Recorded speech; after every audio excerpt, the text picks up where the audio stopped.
Hello viewers, আসসালামু আলাইকুম। Your Winchester is here with another new video. So আজকে আমরা করতে যাচ্ছি মিশন বরিশাল।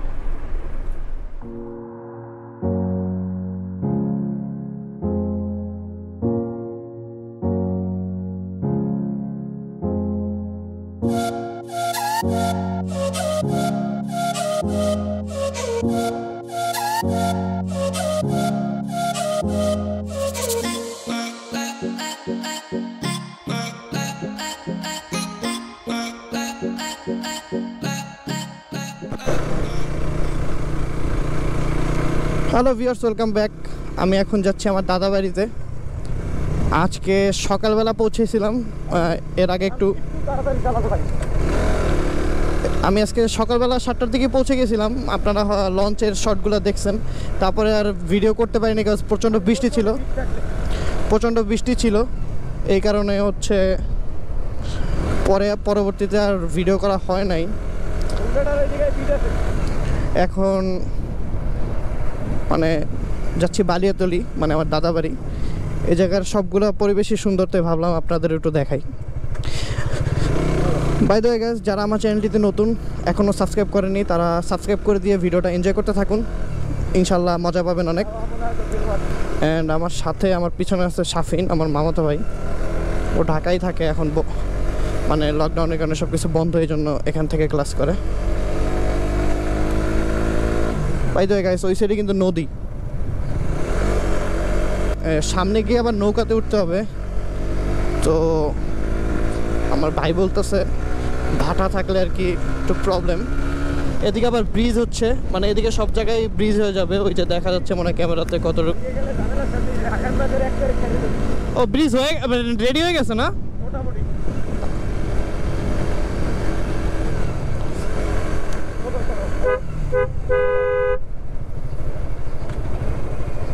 নামাই দি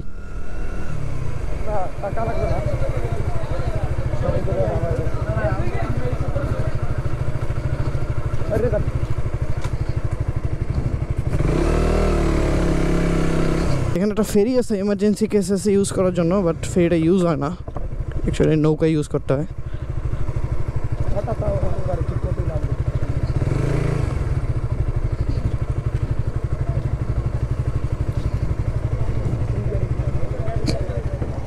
Seems risky, but experience matters actually.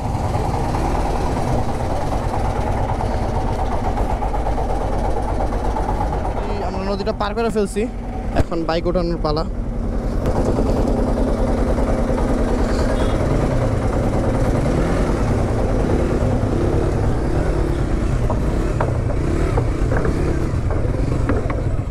যাক, আলহামদুলিল্লাহ।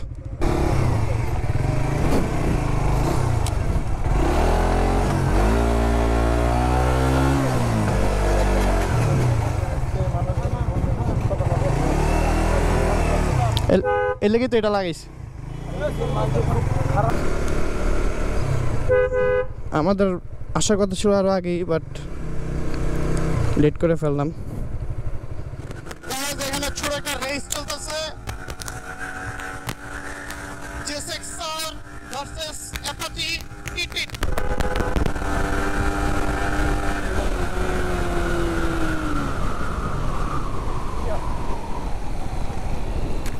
দেখছো গাড়ির স্পিডে কত তাড়াতাড়ি থামাইছি।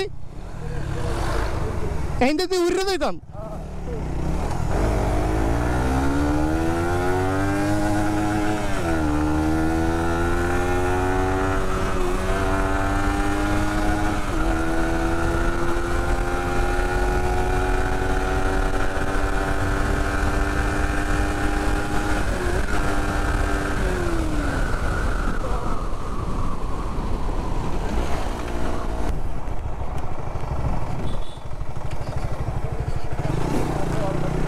না ওইটা না, আমি তোরে কইছি ইসের কথা, দেখা জানা কইছি ইসের কথা, যে টমটম। না ওর তো কোনো আলো নাই, আর ওর হর্নও নাই। পিছনে একটা লাইট থাকা দরকার। কোন জায়গায়?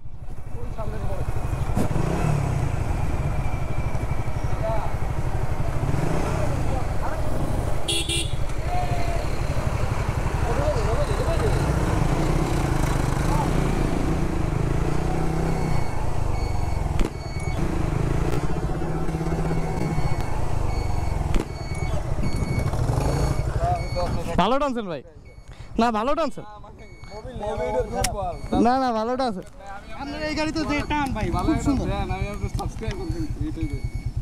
তাই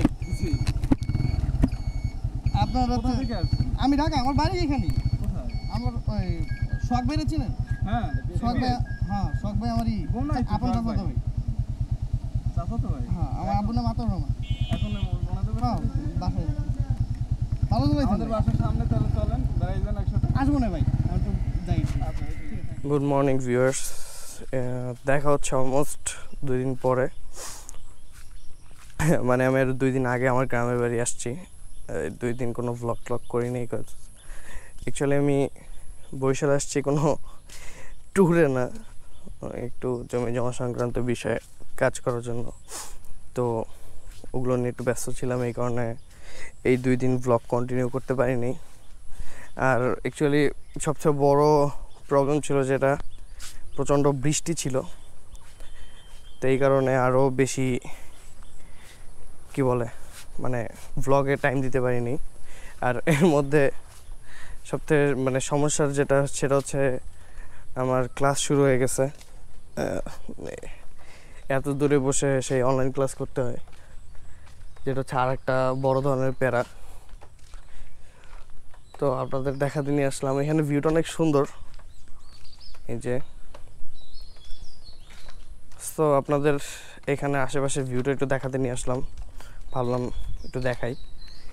অ্যাকচুয়ালি এই ভ্লগটা mainly based on my childhood. মানে যদিও আমি এইখানে কখনো থাকি নাই, আমি অ্যাকচুয়ালি খেউপাড়া যে শহর সেখানে থেকেছি। এটা হচ্ছে আমার অ্যাকচুয়ালি দাদাবাড়ি। এখন যদিও এখানের কন্ডিশন অনেকটাই ডিফারেন্ট, আগে অনেক বেশি সুন্দর ছিল। আর মানে আগে থাকতেও মজা লাগতো, আগে দাদাবাড়ির নাম শুনলেই আসতে ইচ্ছা করতো। এখন সব কিছু চেঞ্জ হয়ে গেছে, সবাই যে যার মতো আর কি সব কিছু চেঞ্জ করে ফেলতেছে, গুছিয়ে ফেলতেছে। তো আপনারা একটু ভিউটা, আশেপাশের ভিউটা এনজয় করেন, সুন্দর আছে, দেখেন।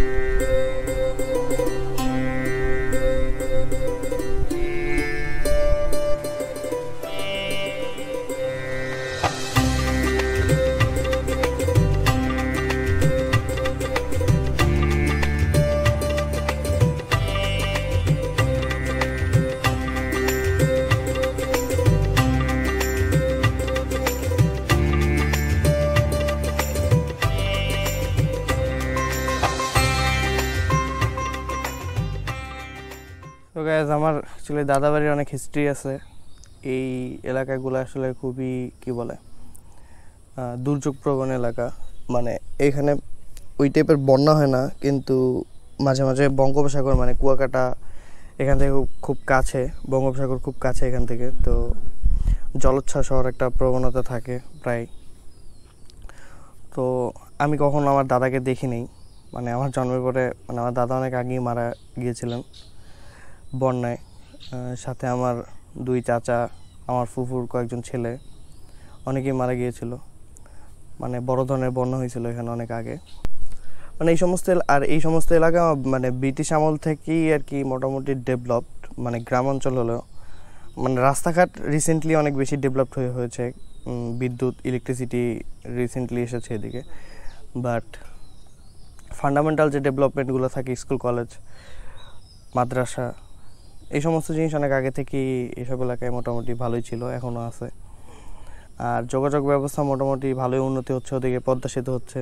এই এলাকারও আপনাদের বিগত ক্লিপগুলোতেও দেখেছেন যে সংযোগ সেতু হয়ে গেছে। সো ভিউয়ার্স, এখন আমরা যাচ্ছি কুয়াকাটা। আপনাদের একটু এক ঝলক কুয়াকাটা দেখানোর জন্য। আমার সাথে আছে শিফাত, পিছনে 31st ভিডিওতে মনে হয় শিফাতরে দেখছেন আপনারা।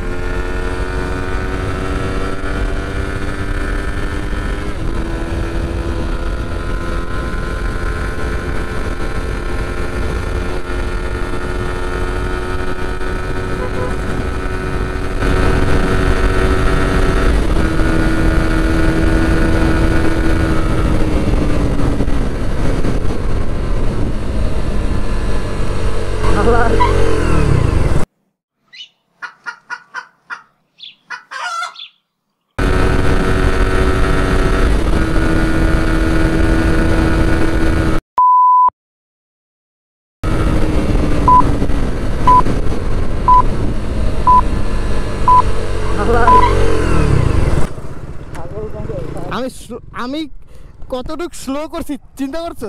স্লো করার পরেও একটা আইতি আছে, থামে না রে ভাই। সো গাইস দেখলেন একটু আগের ইনসিডেন্টটা, ছাগল কেমনে আইসা পড়লো। আমি যদিও দূর থেকে দেখছি, স্লো করার চেষ্টা করছি, আমি ভাবছি বেরোয় যাবো, একদম থামাই ফেলতে হবে না bike, but end of the থামাইতে হইলো। এই যে কুত্তা,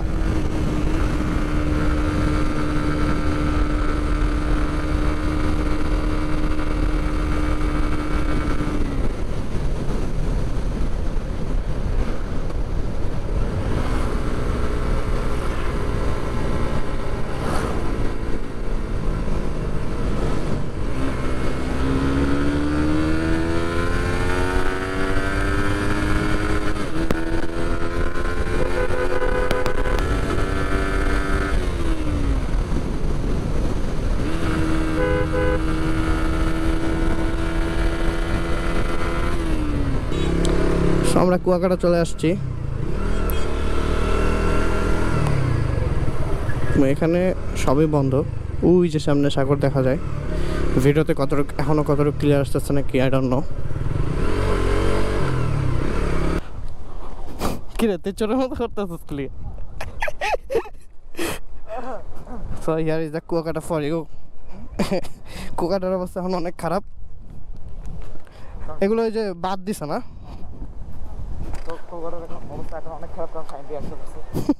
এ পানি কি এই পর্যন্ত আয় রে? তাহলে বাদ দিয়ে লাভ এলি কি? তো আগে না বাদটা হিনে ছিল।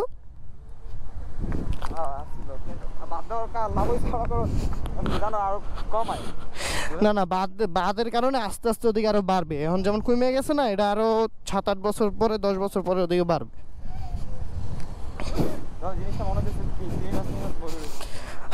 এরকম 3 মাসের মতোই লাগে। 3 মাস মরে থাকলে এমনই দেয়।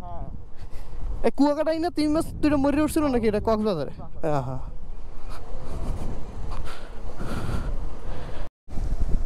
সো ভিউয়ার্স, এখন আমরা কুয়াকাটা আছি, আমার সাথে আছে এই যে শিফাত।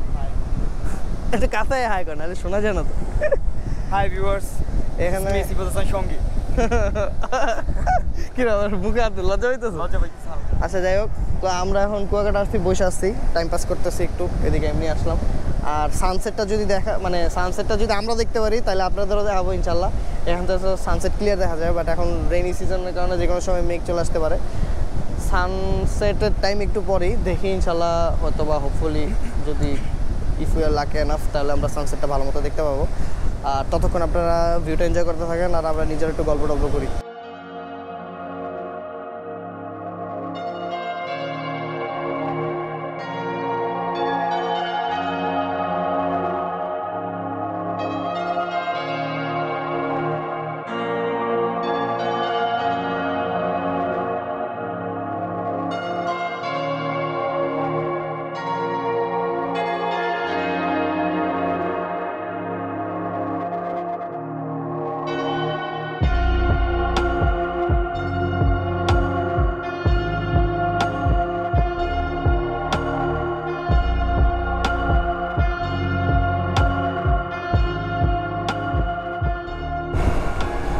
সো ভিউয়ার্স, আমরা এখন খেউপাড়া ব্যাক করতেছি, মানে আমাদের এলাকায়। তো ওখানে গিয়ে পায়রাপোর্টটা আপনাদের দেখাবো।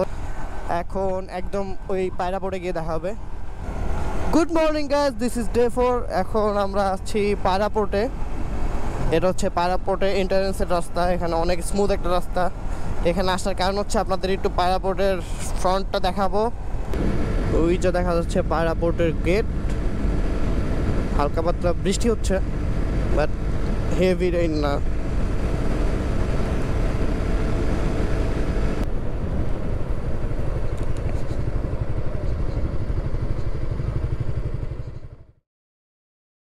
So ready, set, go.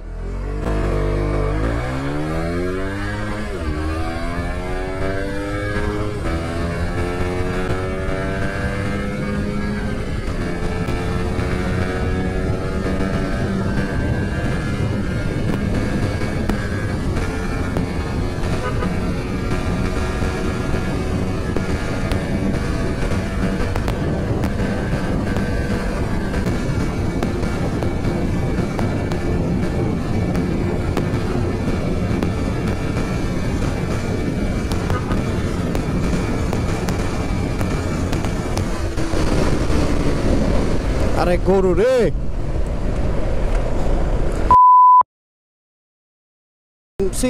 এইখানে এক্স্যাক্ট এই কারণেই টপ স্পিড চেকটা দিতে একটু ভয় লাগে, বিকজ উল্টা পথে অটো আসে, গরু দৌড় দেয়, কুত্তা দৌড় দেয়, সব ডিস্টার্ব করতে থাকে একটার পর একটা।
So welcome back.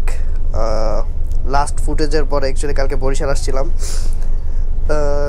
কী বলে আমাদের খেউপাড়া থেকে বরিশাল হচ্ছে অলমোস্ট 100 কিলো। তো কালকে বরিশালে এসে আবার ব্যাক করছি, খেউপাড়াতে একটু কাজ ছিল, কিন্তু কালকে কোনো রেকর্ড করতে পারিনি। অ্যাকচুয়ালি এই সাইডে এই ব্লগটাতে তেমন খুব একটা রেকর্ড করতে পারি, মানে খুব একটা ফুটেজ নিতে পারিনি because of the rain and bad weather. এখন আমি আবার লঞ্চে, বাট আমি আজকে বরিশাল থেকে লঞ্চে উঠছি। নামছিলাম হচ্ছে পটুয়াখালী থেকে, বাট যাওয়ার সময় যাচ্ছি বরিশাল থেকে, কারণ বরিশালের লঞ্চগুলো একটু কোয়ালিটি বেটার থাকে। এমনি তো সব জায়গায় লঞ্চই ভালো, আপনারা তো মনে করেন যে বরিশালের মানুষ লঞ্চের অনেক কিছু ধৈর্য ঢাকা আসে। যাই হোক, তো যারা আমার চ্যানেলটাতে নতুন, এখনও আমার চ্যানেলটাতে সাবস্ক্রাইব করেনি, তারা অবশ্যই সাথে অবশ্যই সাবস্ক্রাইব করে দেবেন। সরি, আমার কথা একটু আটকাইতেছে। আমার সাথে আছে রুসেল, আমার ভাই। কারণ কেবিনে হচ্ছে আমার একা একা খুবই প্যারা লাগে, মানে খুবই বিরক্ত লাগে। মনে হয় যে আমি যাওয়ার দিন যেদিনকে লঞ্চে উঠছি, আমার কেবিনে আসার পর ট্রাস্ট মি আমার মনে হয়েছে আমি নিজের একটা মানে জেলখানা আটকে ফেলছি।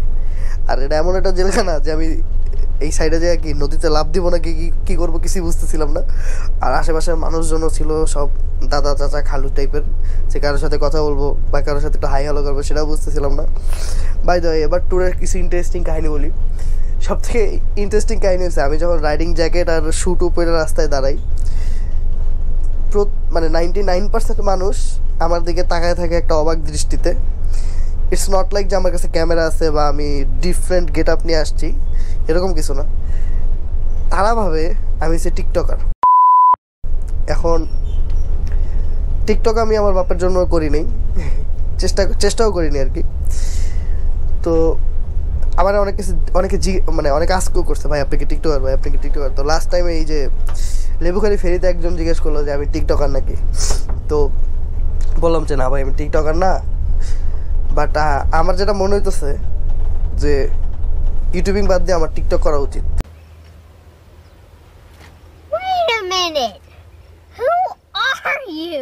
কারণ আমার মনে হয় টিকটকার হিসাবে মানায়, নাহলে তো মানুষ আমার জিজ্ঞেস করার কথা না। কি রুসেল, হ্যাঁ